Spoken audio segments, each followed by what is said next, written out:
সুগারের প্রেসারের পেশেন্ট ছিলাম। দুবেলা আমাকে প্রেসারের ওষুধ খেতে হতো। পরবর্তীকালে 2016 সালে আমার বুকে একটা পেন হয় এবং সেই পেন নিয়ে আমি কলকাতার একটা নামি নার্সিংহোমে যাই। এই তার ডকুমেন্ট।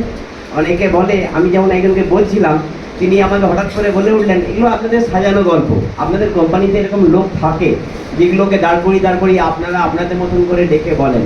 সেই কারণে আমি সঙ্গে ডকুমেন্ট সহ নিয়ে এসেছি, যদি কেউ দেখতে চান দেখতে পারেন।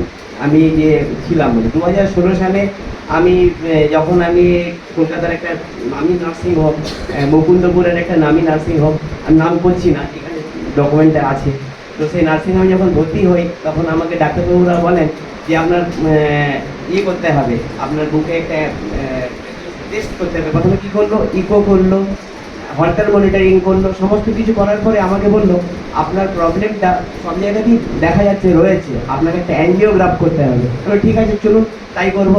অ্যাঞ্জিওগ্রাফ মানে ভাববেন না ব্যাপারটা খুব সোজা, একদম হসপিটালের ওটিতে ভর্তি করে একটা অপারেশনের মতো করে আমাকে রিপোর্ট দেয় যে আমার ভেতরে একটা মাসিল ব্রিজ আছে আমার হার্টে।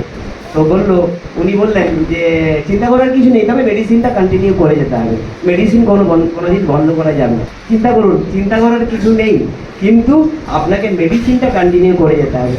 এইভাবে আমি মেডিসিন কন্টিনিউ করি। মেডিসিনের নাম বললে আমি বলে দিতে পারি, যদি পারমিশন আমি বলবো? ঠিক আছে, যাই হোক, মেডিসিন বহু রকম মেডিসিন খাই। পরবর্তীকালে আমি আবার যখন 3 মাস পরে রিপোর্টে যাই তখন আবার একটা মেডিসিন যোগ হয়, আরও 3 মাস পরে আবার মেডিসিন যোগ হয়, কন্টিনিউ চলতে থাকে। অ্যাকচুয়ালি তার বলে দিই একটা কথা, আমি বাই প্রফেশনে সিভিল কন্ট্রাক্টর, আমি কলকাতাতে বাড়ি বানাই, এটাই আমার বাই প্রফেশন। তো সেখান থেকে আমার মনে হয়েছে যে টাকা পয়সা কী হবে যদি আমার শরীরই ঠিক না থাকে। তো যখন আমি এটা বুঝলাম তখন আমি আমাদের শ্রদ্ধেয় সমীর সাহেবের সংস্পর্শে আসি।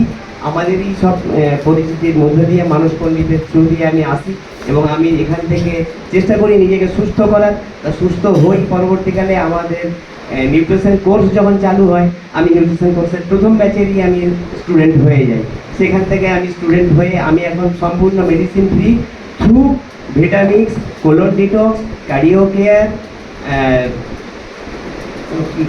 কোলেস্টেরল এক্সট্রাক্ট, তারপরে আপনার আছে মোরিঙ্গা পাওয়ার, এরকম ধরনের কন্টিনিউ আমি এগুলো ব্যবহার করি। সঙ্গে ছিল লিভার কেয়ার, ইনডাইজেশন, এগুলো ব্যবহার করে আমি এখন সম্পূর্ণ সুস্থ তো হয়েইছি। সঙ্গে আমার মিসেসের একটা সমস্যা ছিল, আমি এর আগে বহুবার মিসেসকে বলেছি যে তুমি এগুলো ব্যবহার করো, দেখো আমি সুস্থ হয়েছি, তুমিও পারবে। ও কিন্তু বিশ্বাস করতো না। ওর সমস্যাটা ছিল আপনার আমাশার সমস্যা। দীর্ঘদিন আমার সাথে ভুগতো, শরীর একদম পুরো একদম প্যাকাটির মতো শরীর হয়ে গেছিলো, দীর্ঘদিন আমাশায় ভুগতো। সঙ্গে ছিল হোয়াইট ডিসচার্জ এবং মেনস্ট্রুয়েশন প্রবলেম। তো এখান থেকে আমি আমার through ভিটামিক্স, colon detox, liver care, indigestion, এগুলো দিয়ে তার সঙ্গে আমি দিয়েছিলাম কুমারিকা দিয়ে আমি আমার মিসেসকেও সম্পূর্ণ মেডিসিন ফ্রি করতে পেরেছি। তারপরে আসি আমার মেয়ের কথা। আমার মেয়ে এখন 11-এ পড়ছে, বুঝতেই পারছেন, ইংলিশ মিডিয়ামে পড়ে, তাদের খাওয়া দাওয়া একটু উল্টোপাল্টা তো হয়ই। তো যেদিনই উল্টোপাল্টা খাওয়া দাওয়া করতো, পরের দিন সকালে পটির সমস্যা, পটি কিছুতেই হতো না। তো নানা রকম medicine, local medicine, Ayurvedic, allopathy medicine, তারপরে আমরা হোমিওপ্যাথি মেডিসিন ইউজ করেও কোনো লাভ হয়নি। তখন আমি আমার নিউট্রিশন দিয়ে তাকে সুস্থ করে তুলি। আমার ওই ভিটামিক্স, colon detox, same process, ভিটামিক্স, colon detox, তাতে আমি আমার মেয়েকেও সুস্থ করে ফেলেছি।